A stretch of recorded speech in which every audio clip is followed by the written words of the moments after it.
Bonjour à tous et bienvenue dans Madi in Foot, l'émission qui traite du football martiniquais sous toutes ses formes. Pour ce nouvel épisode, nous parlerons de l'actualité du championnat et notamment de la défaite du club colonial face au club franciscain. L'immersion de cette semaine sera avec le Golden Lion, toujours en lice pour garder son titre de champion de Martinique. Focus sur Arnaud Nordin. L'attaquant du Montpellier héros nous racontera ses débuts sous le maillot des Verts de l'AS Saint-Étienne et nous parlera de son attachement avec la Martinique. Nous terminerons avec le maître du jeu. On se faufilera dans la routine de l'arbitre Samuel Nomer lors de la rencontre club franciscain Samaritaine. Mais d'abord, on commence avec l'actu.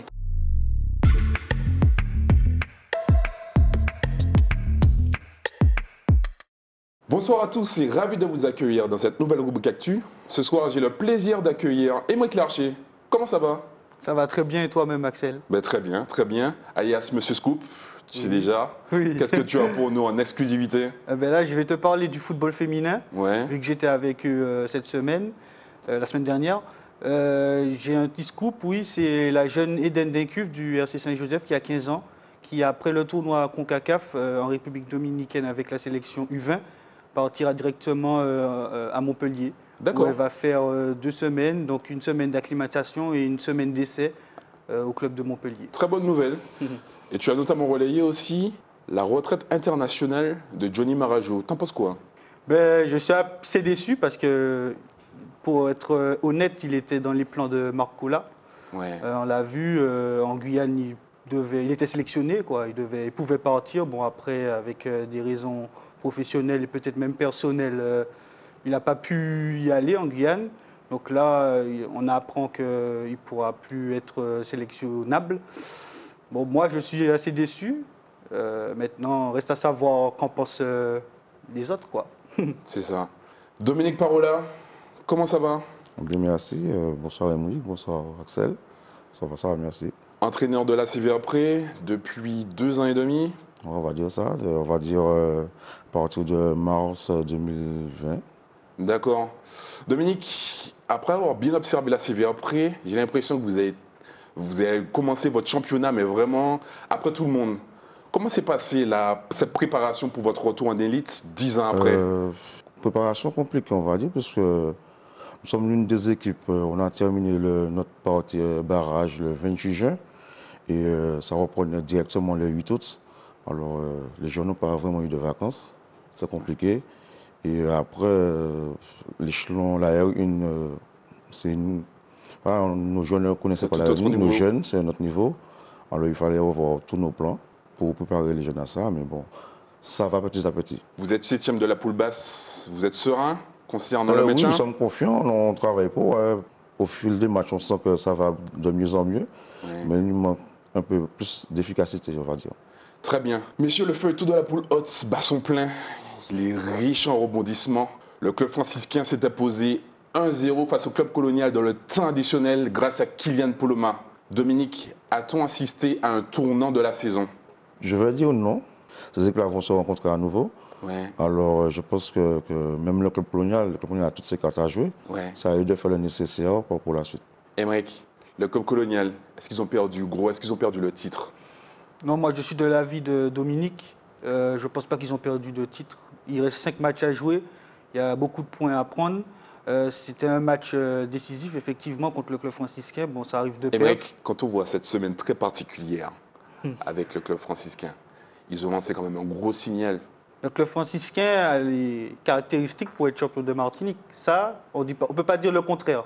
Ils gagnent des matchs décisifs. En plus, quand ils démontrent que ils sont un petit peu moyens, ils débutent mal en première mi-temps, ils cuisent ensuite les équipes à petit feu et en fin de match, ils arrivent à mettre 2, 3, 4 buts. Donc, on ne peut pas enterrer le club colonial, mais on peut aussi dire que le club franciscain est bien parti pour être champion de Martinique, vu que sur 5 matchs, ils sont bien placés en tête. On y croit, mais le championnat il reste encore 5 journées.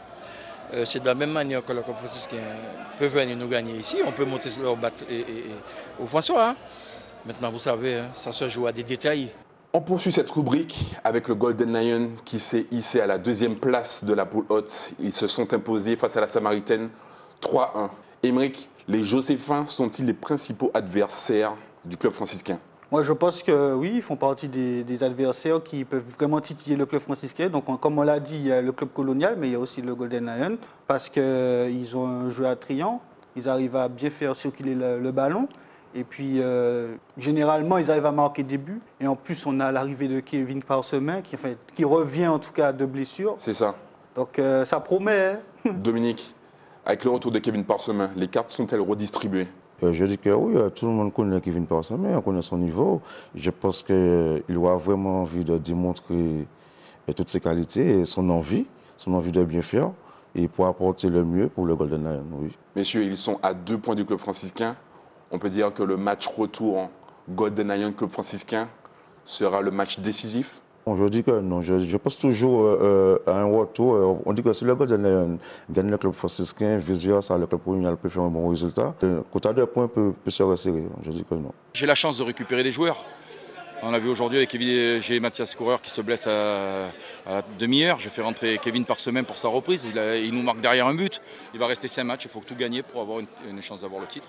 Dans quelques minutes se déroulera la finale locale de la Coupe Vive entre le Golden Lion et le club franciscain. Dominique, les franciscains ont pris l'ascendant psychologique sur les Joséphins. Cependant, sont-ils forcément favoris?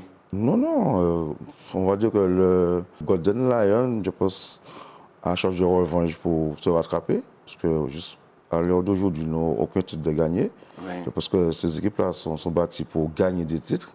Et ce match-là, ce sera compliqué, mais je pense que le club franciscain a aussi une profondeur de boss et aussi que tout réussit. Ouais. Que c'est les grands plaçants, voilà, et ce sera compliqué, ce sera un beau match. Émeric, qui est favori pour ce match? Naturellement, je dirais le François, parce que c'est une équipe qui aime les finales. Et puis, c'est une équipe qui répond présent aussi lors des finales. Alors, certes, en championnat, ils sont les chassés, parce qu'ils sont en tête. Ouais. Donc, pour moi, c'est beaucoup plus difficile d'être le chassé que le chasseur, parce qu'on a envie de tout faire pour mettre la pression sur le club franciscain. Après, en finale, c'est juste un match et 90 minutes, voire plus. Et là, je pense que les franciscains, ils ont eu l'habitude de répéter ces genres de situations. Et au contraire, le Golden Lion, ils ont du mal. Donc, après, le football, il peut me tromper, ouais. Mais je dirais le François. Messieurs, vous n'allez pas échapper à un petit prono. On va commencer avec toi, Émeric. Donne-moi le score final avec les buteurs, s'il te plaît. 1-0 Kylian Poloma. Très bien, Dominique. 2-1 club franciscain. Marajo, Timon et je veux dire Catherine. Catherine, très bien. Ben, merci messieurs pour vos fines expertises et à très bientôt dans Madine Foot. Ok, merci. Merci.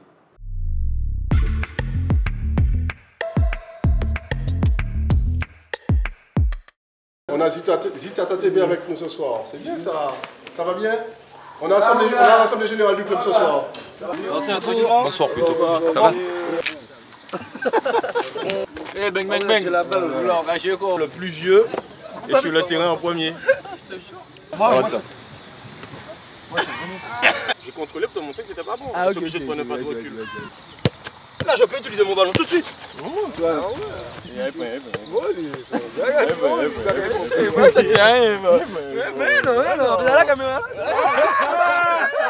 vous pouvez faire ou pas aller chercher le boulot encore. Ah non, non, venez. Attends, je vais monter le boulot pour mon accès. On a 2 grosses échéances qui arrivent, samedi et mercredi prochain. Donc je demande un peu d'intensité ce soir. On est à 3 jours du match, donc on peut envoyer ce soir. Remise, tu fais le tour, il redemande. Boum, et il te la met devant, tu avances. Et si, là tu mets, quand même. Oui. Qui sont en dégagement. On se sent encore, on est. On va faire flotte. Même là. Portez les jeunes, là pareil. C'est pas récupéré, on se remet en place les jeunes. Oh les jeunes, voilà. Merci à tous pour cette assemblée générale qui s'est vraiment très bien passée. Au mois de novembre, l'éclairage, on va retrouver le Nocturne à Saint-Joseph. Comme j'expliquais dans mon rapport moral, la force de ce club, c'est surtout l'amour que nous mettons dans l'engagement de tout ce que nous faisons. Merci à tous. Vous nous aimez, hein? Ça va? Non. T'as le droit, frère, de nous admirer. C'est quoi? J'ai mal mis moi-même. Oh, je vois ça, la caméra en plus. Vous connaissez l'adversaire, un adversaire assez rugueux, un terrain difficile, il y a un contexte là-bas qui va être difficile. Et en plus, c'est l'anniversaire de Junior, donc on n'a pas le droit de se faire taper aujourd'hui. Par rapport déjà à lui, par rapport à nous, par rapport à l'équipe, par rapport à l'institution Golden Lion. Ils jouent avec leurs valeurs. Nous avons des valeurs. Mais ces valeurs-là, il ne faut pas les perdre. Et même dans les moments les plus difficiles. Bon match, gagnez-moi le match. Rien à dire.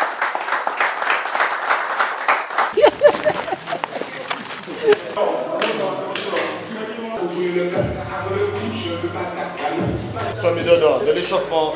Sérieux.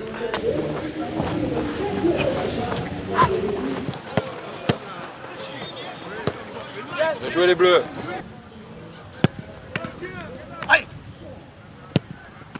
À ceux qui nous ont offensés, et ne nous soumets pas à la tentation, mais délivre-nous du mal. Amen. Allez, allez. J'étais trop triste pour lui. Je vais dire un truc là.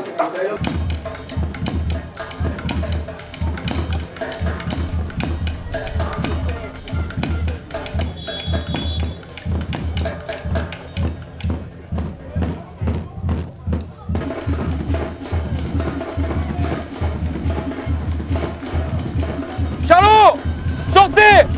Ne reculez pas, sortez sur le...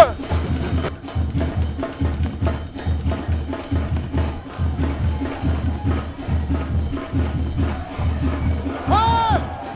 Ouais! Jus, c'est ça, toi! Allez les gars, allez! Oh! Oh! Oh! Jordi et Kevin, chauffez un peu, si jamais.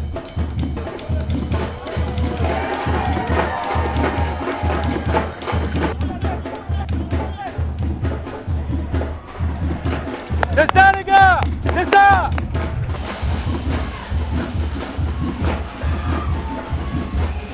Ouais! Ouais! Ouais!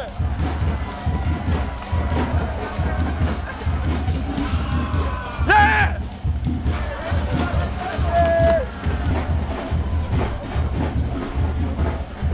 C'est ça, Kev! Allez. Il est hors de question de faire match nul ou de perdre ce match. On repart avec la victoire et on se relance dans le championnat. Et on attaque les matchs retour en position de force quelque part. Je compte sur vous les gars. Allez, une deuxième mi-temps, une grosse deuxième mi-temps. Allez.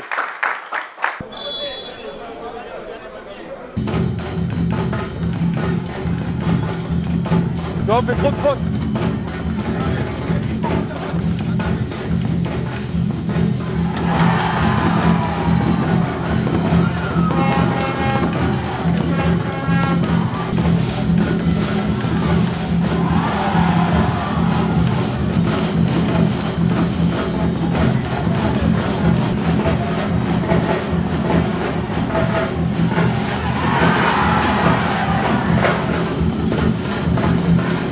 T'as un jaune, il reste un quart d'heure. Hein? Ok? Oh! Ouais! Hey!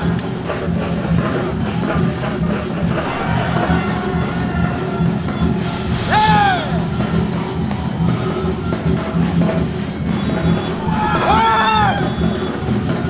Ouais, je te serre la main, t'es un sacré joueur. T'es bravo à la sélection. Bravo.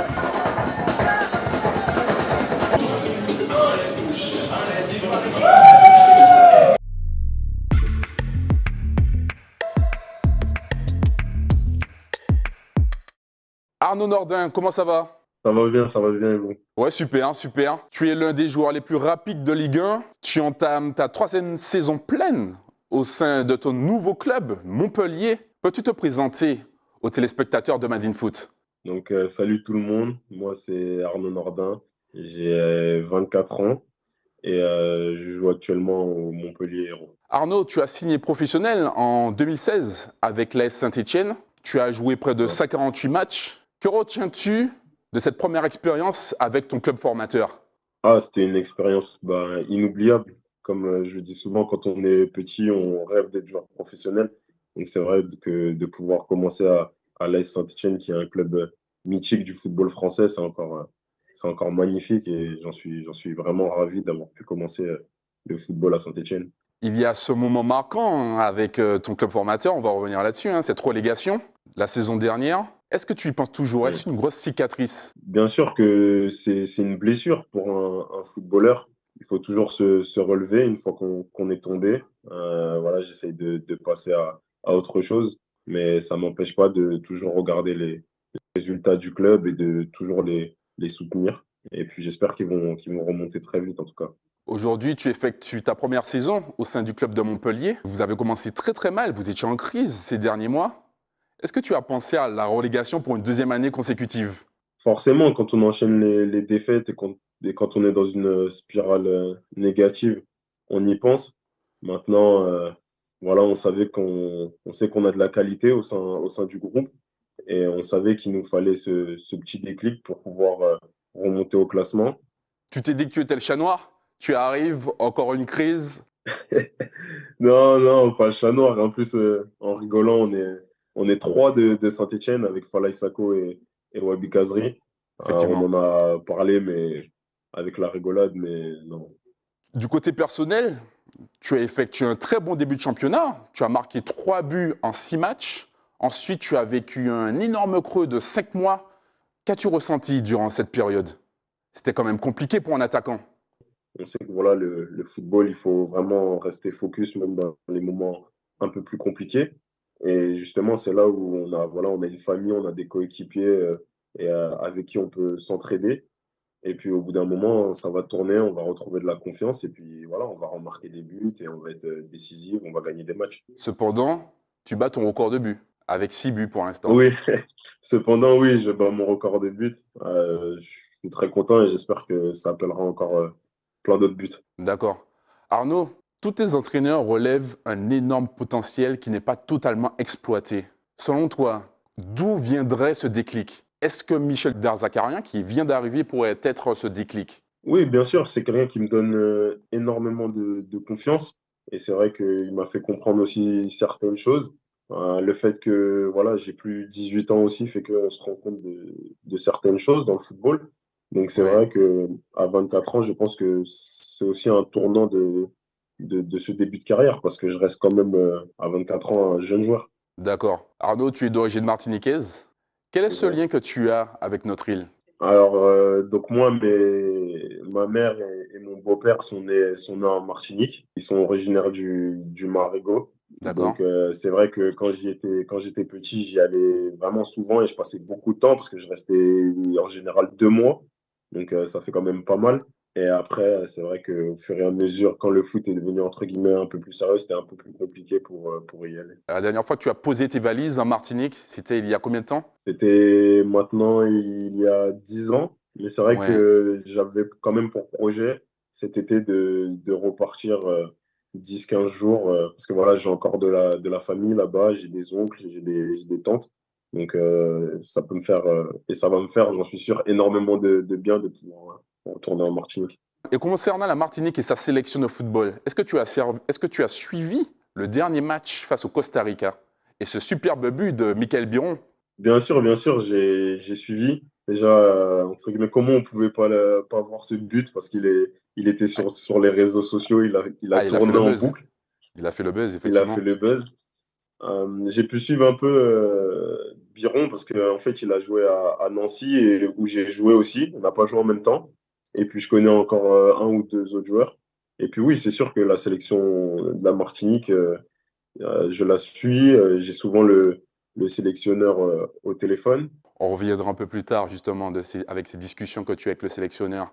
En lorgnant sur ton CV, j'ai constaté que tu as été en équipe de France jeune, de U16 à U23.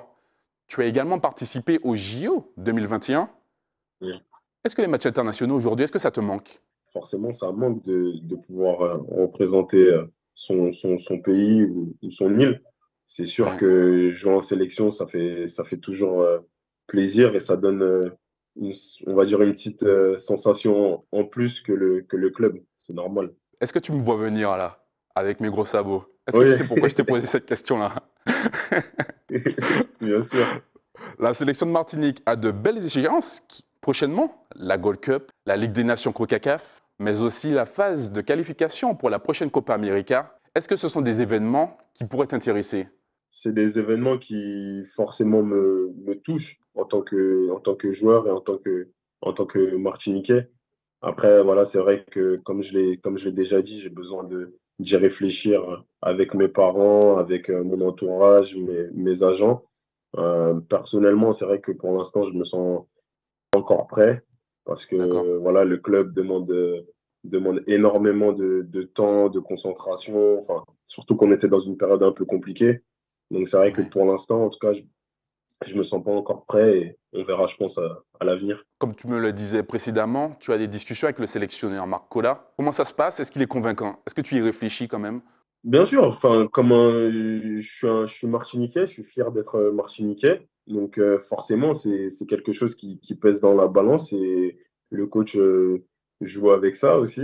Comme je l'ai dit, je l'ai souvent au téléphone, surtout après les rassemblements où voilà, il me fait toujours un petit retour de comment ça s'est passé et comment pourraient se passer les prochaines échéances. Pardon. D'accord.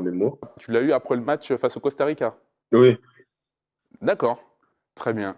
Merci Arnaud Nordin d'avoir répondu à mes questions. Qu'est-ce que je peux te souhaiter pour cette fin de saison? Atteindre la barre des 10 buts, le maintien? Premièrement, et j'ai même envie de dire seulement, c'est la santé. Et sans la santé, malheureusement, je ne peux pas jouer, donc je ne peux pas être performant. Et puis après, le reste, si la santé va bien, ça devrait aller pour le reste, j'espère. Merci Arnaud Nordin et à très bientôt dans Made in Foot. Merci.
On va jouer carton, sifflet, Samuel, si tu en parles.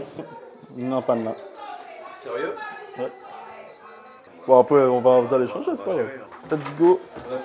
C'est un match de tableau du 6 major. Donc, si on est là ce soir, c'est qu'on a confiance en nous. Donc, on va rendre l'appareil ce soir. Faites attention aussi, sortie du gardien. Souvent, les attaquants gênent. Quand on fait les pays, quand pêcher sorti. Donc, vous gérez ça pour moi. À nous d'être le plus discret que possible. Et souvent synonyme de bon arbitrage. C'est bon. Et vous êtes qui, monsieur? Là, c'est Patrick. Ah, c'est Patrick. Numéro 5. Très bête. Ça sert à rien de contester. N'essayez pas d'aller voir l'assistant. En revanche, je vous demande, en tant que capitaine, si vous voyez un gars à vous qui est chaud, qui a envie d'en découdre, comme on dit, essayez de le calmer. Il y a un trou dans le filet. Et je te remercie, Roger. Impeccable pour ton travail. Yeah, man. On y va, les gars. Roger, c'est prêt?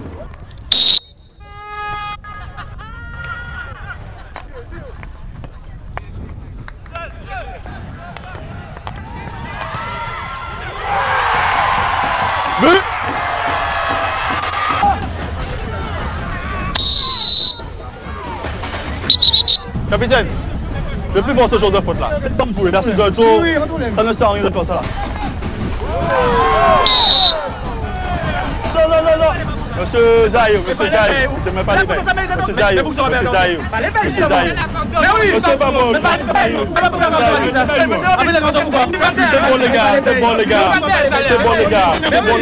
C'est bon les gars. C'est bien gérer ça.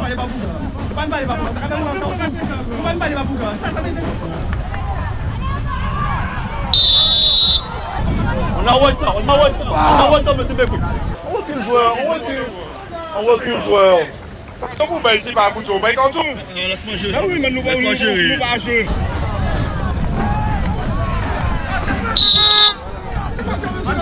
C'est quoi ça? C'est quoi On recule, Samaritain. On recule tout de suite. On recule. Capitaine, on recule. Sinon, je vais vite. On recule. C'est bien, c'est 3-4 mètres minimum. C'est bien, c'est. Ce sont des cartons bêtes. 3-4 mètres. Après, on passe à l'air. Oui, mais c'est ça le foot. On a joué 48. Non, c'est bien. Par rapport au blessé. La gestion, c'est bien. C'est quand même bien le moment, mais on est habitué. Après, c'est pas méchant, c'est normal. Non, c'est ça. Hein. C'est normal. Ils sont dans leur match. Il ne doit pas d'abord. Ben ouais. Mais après, il y a la manière, pour le moment, ça passe. Il n'est pas sur les lignes. On est bon? Je prends le deuxième. Ok, merci, ma charge.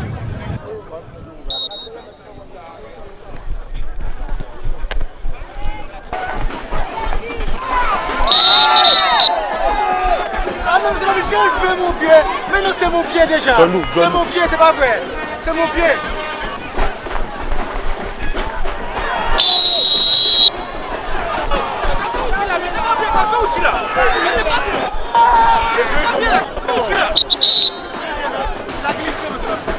J'ai vu. Ça me tient vu. Ok. Oui, il n'y a pas de pied. J'ai pas de jaune. Oui, il n'y a pas de pied. Ok. Oui, ok, je suis d'accord. Coup d'un pied. Replace-toi. Regarde un peu ta décision. Regarde. C'est pas notre.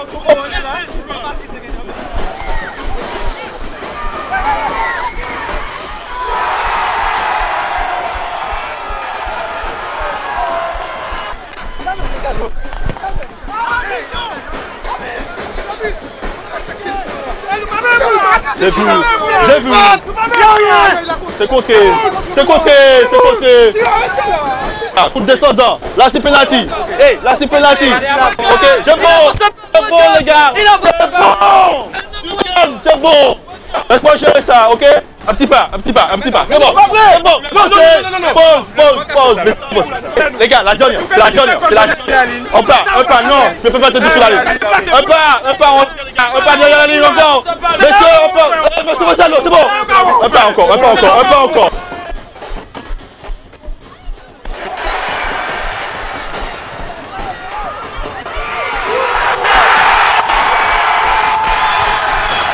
On y va, monsieur Abol, on joue. C'est bon. Bien sûr, il vous suit et ben regardez-le, il a la traîne. Ok. Il a la traîne.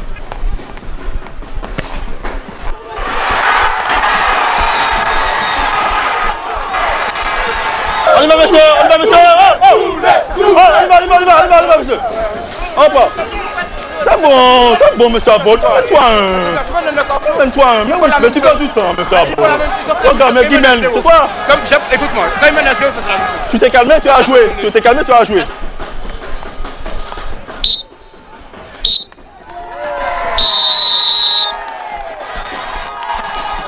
Bien joué, bel match, bien joué.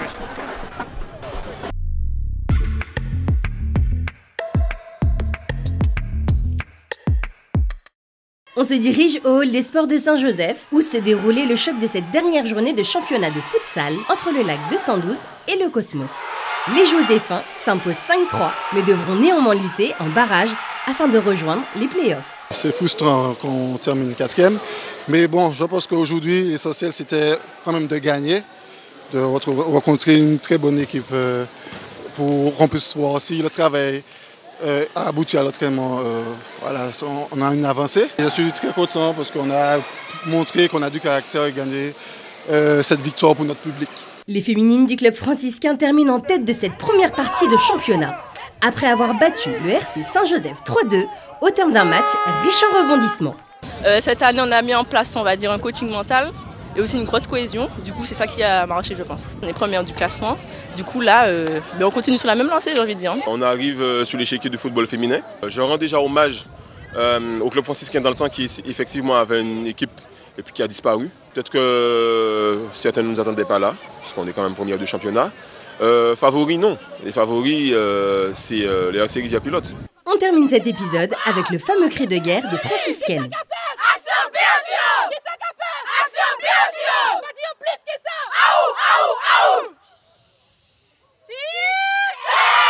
Merci de nous avoir suivis et à bientôt dans Made in Foot.